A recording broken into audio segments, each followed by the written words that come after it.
నమస్తే న్యూస్ 24 తెలుగుకు స్వాగతం। నా పేరు శ్రీలత। వార్తలోని ముఖ్యాంశాలు ఇప్పుడు చూద్దాం। రాజ్యసభ చైర్మన్ పై కాంగ్రెస్ సభ్యులు అనుచిత వ్యాఖ్యలపై నిరసిస్తూ కొత్తగూడెం బస్టాండ్ సెంటర్ అమరవీరుల స్తూపం వద్ద ధర్నా నిర్వహించారు। ఈ కార్యక్రమంలో బీజేపీ జిల్లా అధ్యక్షులు కేవీ రంగా కిరణ్ మాట్లాడుతూ రాజ్యసభ చైర్మన్ ని కించపరుస్తూ మాట్లాడిన కాంగ్రెస్ సభ్యుల తీరు సరైనది కాదని కాంగ్రెస్ సభ్యులు క్షమాపణ చెప్పాలని డిమాండ్ చేశారు।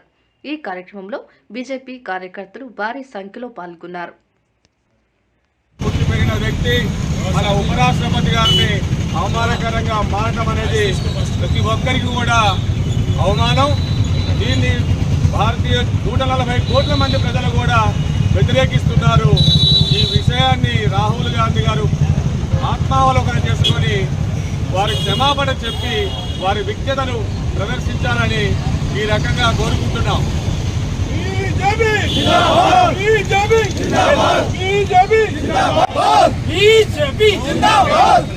కిషన్ రెడ్డి గారి నాయకత్వం, ఉపరాష్ట్రపతి గారిని కించపరిచిన రాహుల్ గాంధీ వెంటనే, ఉపరాష్ట్రపతి గారిని కించపరిచిన రాహుల్ గాంధీ వెంటనే।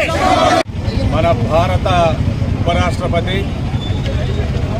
పెద్దల సభ అయినటువంటి అధ్యక్షుడైనటువంటి ధన్కర్ గారిని వారి వయసును కూడా పరిగణలో తీసుకోకుండా అనుచితమైనటువంటి వ్యాఖ్యలు చేస్తూ దాన్ని వైరల్ చేయడానికి ప్రయత్నం చేసినటువంటి రాహుల్ గాంధీ గారిని భారత సమాజం మొత్తం వెలివేస్తుంది।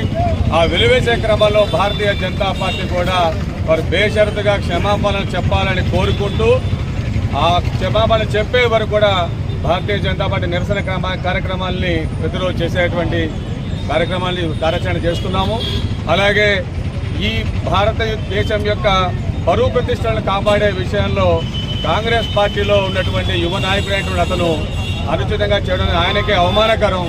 ఆ అవమానకర పరిస్థితి నుంచి ఆయన క్షమాపణ చెప్పి వెంటనే విముక్తుడు కావాలని మా భారతీయ జనతా పార్టీ సలహా ఇస్తూ భారత్ మాతాకి, భారత్ మాతాకి।